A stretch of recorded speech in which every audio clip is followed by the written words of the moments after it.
What looked like just another glossy endorsement from one of basketball's brightest young stars turned out to be something far more calculated. When Caitlin Clark released her latest commercial, most viewers saw cinematic lighting, sharp editing, and a confident athlete owning her moment. But beneath the surface, frame by frame, line by line, there was something darker unfolding. This wasn't just branding. It was strategy. It was positioning. It was a message aimed directly at the power structure of women's sports, and the shockwaves are still rippling outward. From the very beginning of her rise, Clark never fit neatly into the mold that women's basketball traditionally rewarded. When she exploded onto the national stage during her college career, she didn't simply score points. She commanded attention. Her deep logo threes felt defiant. Her intensity felt unapologetic. She didn't soften her edges for comfort.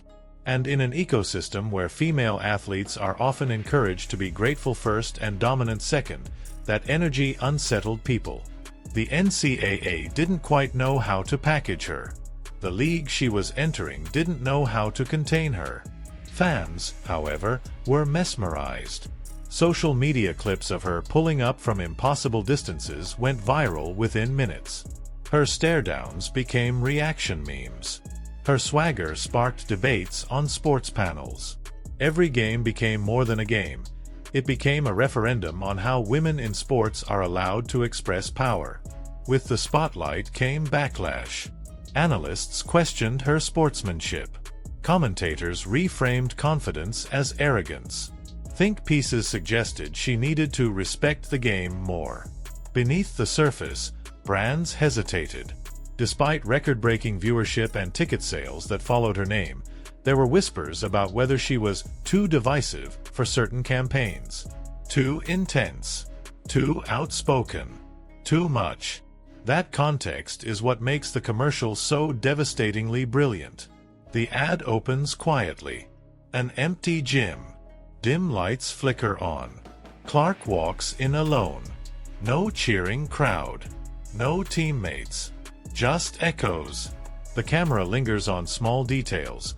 The laces tightening, the rubber soles pressing into hardwood, the slow inhale before movement. A narrator speaks about being told she was too loud, too fast, too bold. The words are delivered without anger, almost clinical in their calmness. That restraint is what makes them lethal. But the real power isn't in the narration. It's in what's barely visible.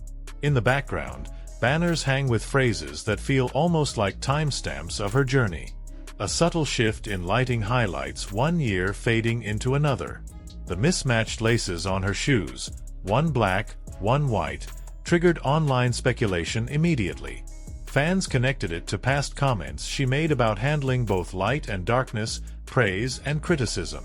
Nothing in the frame felt accidental. Then comes the final shot. Clark stands at mid-court. The camera rises. On the scoreboard above her, a single word appears. Value. Not champion. Not respect. Not greatness. Value. In a league still fighting for salary equity. In a sports media environment that debates whether women's games are worth prime time slots. In endorsement rooms where executives calculate risk before investing in bold personalities. That word lands like a challenge. Value isn't something you request. It's something you set. And that's where the commercial shifts from inspirational to confrontational. Clark isn't asking to be acknowledged. She's positioning herself as the metric. As the market reset. The implication is subtle but unmistakable. If arenas are filling when she plays, if ratings spike when she's featured, if social engagement explodes at her name, then the valuation model needs rewriting. The reaction was immediate. Within hours, social media lit up with praise and skepticism. Some critics suggested the ad centered her too heavily. Others questioned whether it overshadowed her peers. But marketing analysts began noticing something else. The timing and tone of certain critiques felt coordinated, almost like narrative containment. Soft pushback designed to cool momentum. It didn't work. The commercial went viral. Sports legends reposted it. Business leaders called it visionary. Even brands not directly involved publicly applauded its boldness. Inside the WNBA, however, tensions reportedly simmered. Some veteran players, who had waited years for comparable promotional focus, felt conflicted. They had built the league's foundation. Now Clark seemed to command the spotlight overnight. Yet here's the twist that makes the entire situation more layered. The ad wasn't a league production. It wasn't filtered through standard team approval. It was independently negotiated and creatively led. Clark didn't just appear in it. She steered it. That independence is what made it disruptive. Because when an athlete controls the message, the power dynamic shifts. The league no longer dictates tone. Networks don't shape the storyline. Sponsors don't dilute personality for mass comfort. The player becomes producer. Then came the cryptic follow-up. A minimalist teaser appeared online with the phrase "The game isn't broken. It's controlled." A date followed, July 14th. No logos. No sponsors. Just a suggestion that something larger was coming. Speculation exploded. Was it a documentary? A new apparel line? A media platform? Online communities dissected every second of the original commercial looking for hidden clues. A barely visible flicker in the final seconds. A static burst that some claimed contained another message. Fans paused, zoomed, enhanced. And suddenly, the narrative wasn't just about one athlete's brand. It was about systemic control. About gatekeepers. About who gets to tell stories and who gets edited out. Athletes from other leagues began weighing in. Draymond Green praised her fearlessness. Serena Williams shared the ad with a caption that many interpreted as endorsement of Clark's method. Those cosigns amplified the moment from league drama to industry statement. Then another rumor surfaced. Quiet backing from LeBron James' media empire, Springhill Company. Though never officially confirmed, speculation suggested that Clark wasn't just improvising. She was following a blueprint established by athletes who learned to bypass traditional structures and build their own.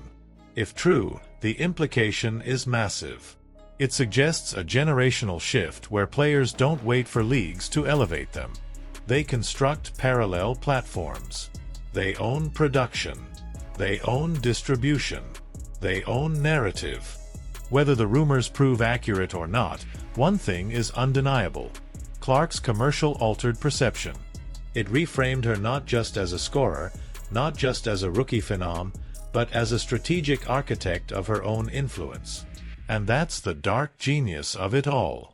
She didn't attack anyone directly. She didn't call out executives. She didn't post fiery threads. She let imagery, timing, and symbolism do the work. In a space where women athletes are often scrutinized for emotional expression, she delivered a surgical message with composure. Value. One word that forces uncomfortable conversations about pay scales, marketing budgets, broadcast priorities, and player empowerment. If July 14th reveals a larger platform, a documentary series, or a direct-to-fan ecosystem, it could mark a pivot point not just for the WNBA but for women's sports globally. It could encourage other players to assert creative control. It could pressure leagues to rethink restrictive media policies. It could even spark internal divisions about spotlight distribution. Or it could trigger backlash. Media